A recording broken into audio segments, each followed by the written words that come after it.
attracting the good characters. What are the good characters? Quran has mentioned about them.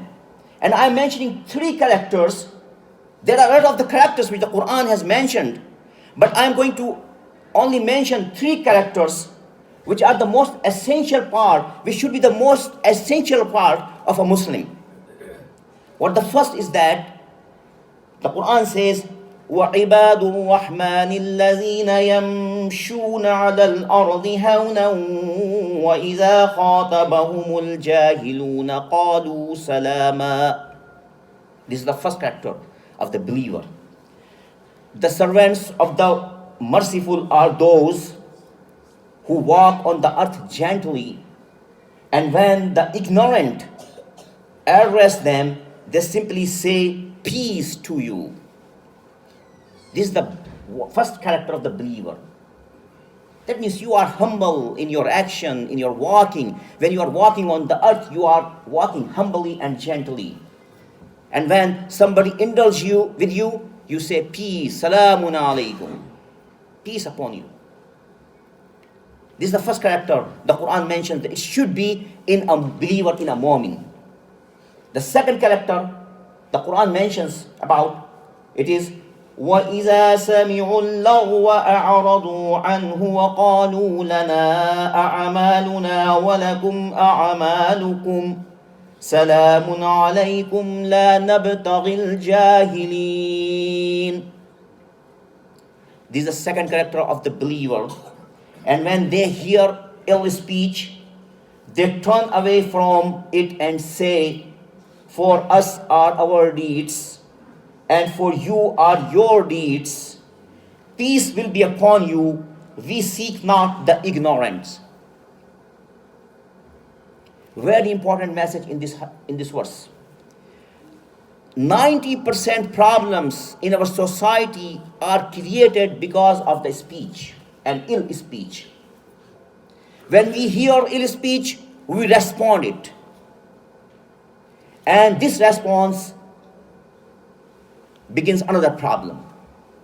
Quran has said, do not respond of the ill speech. Say, salamun alaykum, peace be upon you. Whatever you want to say to me, about me, my family, my friend, or my society, my community, I will not respond it in the same way you are doing. I say, salamun alaykum, peace be upon you. And I do not indulge with the ignorant people. La nabtaghil jahilin. I am not interested to involve with the ignorant people. This is the second important characteristics which the Quran has mentioned about a believer, about a mu'min. If we follow these 2 instructions, which are talking about peace, so definitely peace will prevail in the society and in the community. And a very beautiful image of a Muslim community will emerge among those who say that Muslims are not peaceful. Of course, Muslims are not peaceful if they are not following these commands of Allah subhanahu wa ta'ala. And what about the third? The third characteristic which the Quran says about a believer, الذين ينفقون في السراء والضراء والكاظمين الغيظ والعافين عن الناس والله يحب المحسنين. Those who spend in Allah's cause, in prosperity and in adversity, who restrain anger, and who pardon the people, and who forgive the people. Allah loves al-muhsinun. Allah loves the good doers. Anger is the bitterest enemy of ours. And we have seen it, that anger brings a lot of the problems for us. And Quran is saying that you have to restrain anger, refrain from anger, and give pardon, forgive to the other people. Definitely everything in this world is not happening according to our wish and our will. A lot of the things happen in this world which we do not like. And as a human being, definitely anger emerges in our personality. So Quran now say, control it. If anybody has committed wrong in front of you, control it. Do not respond with anger. Anger brings problems. Anger brings remorse.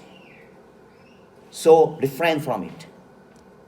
And these are the three characteristics which Quran has mentioned.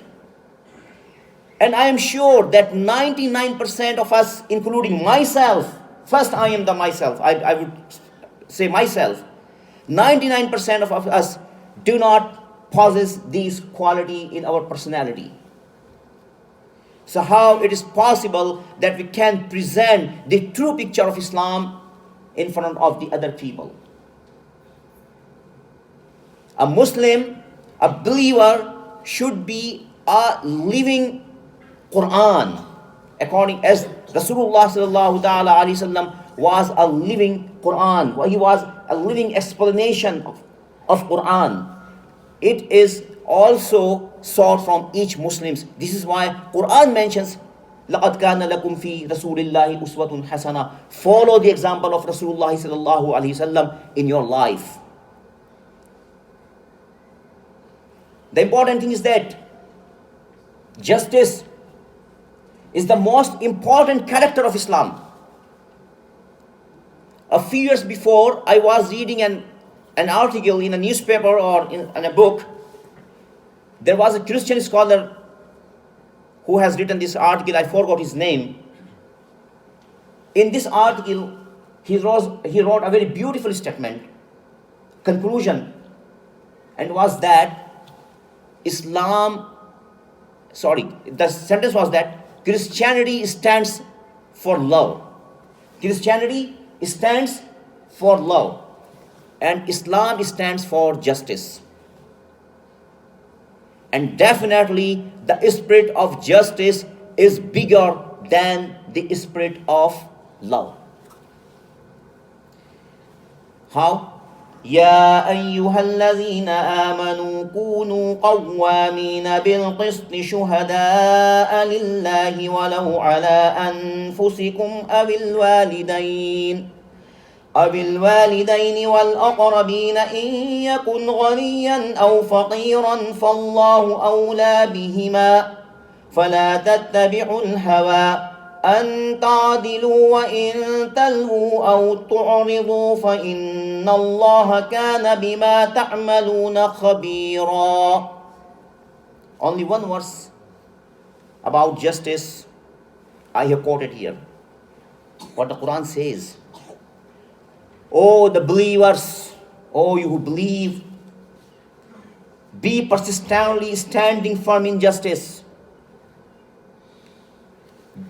Bear witness for Allah, even if it be against yourselves or your parents and relatives. Whether one is rich or poor, Allah is well able to look after them. So do not follow your personal desire and deviate from truth. And if you distort your testimony or refuse to give it, then indeed Allah is aware of what you do. Quran is saying that you have to be firm in your witness for the cause of Allah subhanahu wa ta'ala. Justice is the premise of Islam. Islam won the heart of the people based on justice. And why? Justice is bigger than law. What is the reason behind it? The reason behind is that out of love, you can forgive a person who has committed a grave sin. As in Christianity, it happens. The teaching of Christianity is that forgive at any rate. Love is the premise of Christianity. But in Islam, do justice. And doing justice is the toughest task on this earth. to hang your own son if he has murdered another individual, and if you are a hakim, if you are a judge, and to do justice is the toughest task. Allah subhanahu wa ta'ala is asking them. Out of love, you can forgive. But out of justice, you will give justice to the deprived one. The one whose right has been snatched. You will give justice. What Abu Bakr radiallahu ta'ala said when he came on as the first caliph, when he took over as the first caliph, he said that the weakest among you is the strongest in front of me.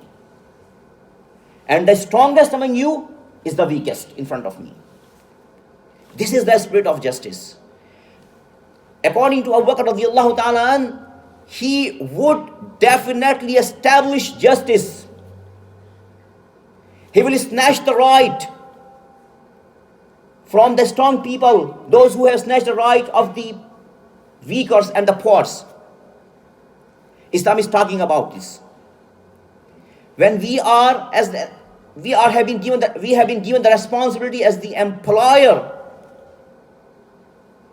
Many of us are employer. Maybe many of us are employer here in this gathering. Let us introspect whether as the employer are we doing justice with our employees, and many of us are employees here. Whether we are doing justice with our employer, let us introspect. Whether we are fulfilling our responsibilities. Islam is all about action and dealings. 90% of our religion, Islam, belongs to dealings with the others. Fulfilling the responsibilities. Giving justice. Delivering our responsibilities. And these states are the state of worship. When you wake up in the morning, considering your responsibility, fulfilling your responsibility, doing justice, and you are going to sleep at night, the whole day you are in the state of worship. And this is why Allah subhanahu wa ta'ala says, وَمَا خَلَقْتُ الْجِنَّ وَالْإِنسَ إِلَّا لِيَعْبُدُونَ. I do not want anything from you except worship me. And how will you worship? You are obeying Allah subhanahu wa ta'ala. Every time you are following the sunnah of Rasulullah sallallahu alaihi wasallam, every time you are just in your dealings, you are just in your actions, and thus you are in the state of worship every time, every moment, every second. So my dear brothers, I would not like to take more time of yours. Just to conclude, before concluding, I want to ask few questions. That as being the Muslim,